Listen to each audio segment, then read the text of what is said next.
જો તમારો ઉનાળામાં ચહેરો એકદમ ડલ પડી ગયો છે તો એક વખત આ ફેસ પેક ઘરે બનાવી અને તમે ટ્રાય કરી શકો છો. અઠવાડિયામાં 2 થી 3 વખત આ ફેસ પેકને લગાવશો ને એટલે તમારો ચહેરો એકદમ કોમળ અને સુંદર બની જશે. જો વધારે પડતી ઓઇલી સ્કિન હશે ને તો તમને અઠવાડિયામાં જ રિઝલ્ટ મળી જશે. એકદમ ઓઇલ જતું રહેશે ફેસ પરથી. અને ખાસ વાત, એક વખત બનાવી અને તેને તમે 6 મહિના સુધી સ્ટોર કરી શકો છો. તો ચાલો બનાવીએ. તો એના માટે ગ્રાઇન્ડિંગ જારની અંદર 1 વાટકી ચણાની દાળ, 1 વાટકી મસૂરની દાળ, 1 વાટકી ચોખા લઈ લઈશું, 1 વાટકી સંતરાની છાલને મેં સૂકવી દીધા હતા એ લઈ લેવાની છે. 1 વાટકી ન હોય તો સ્કીપ કરી શકો છો.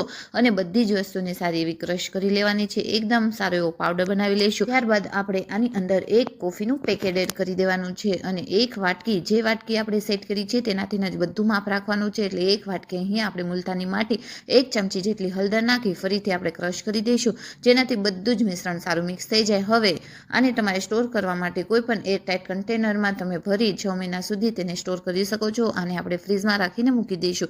હવે આને યુઝ કઈ રીતે કરવો, તો 2 ચમચી આપણે 1 બાઉલમાં પાવડર નાખી દઈશું.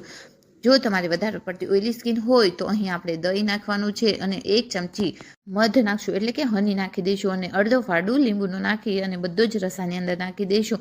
આની અંદર આપણે પાણીનો ઉપયોગ નથી કર્યો. અહીં આપણે રોઝ વોટર એટલે કે ગુલાબ જળ નાખી બધી જ વસ્તુને સારી એવી મિક્સ કરી દઈશું. આ રીતનો ફેસ પેક તૈયાર કરી દઈશું. હવે આ ફેસ પેક બનીને તૈયાર છે. ફેસ ઉપર લગાવી આ રીતે આપણે લગાવી લેવાનું છે. અને જ્યાં સુધી સુકાય ત્યાં સુધી પંખા નીચે રાખવાનું છે. નોર્મલ ટેમ્પરેચરમાં પણ ચાલશે.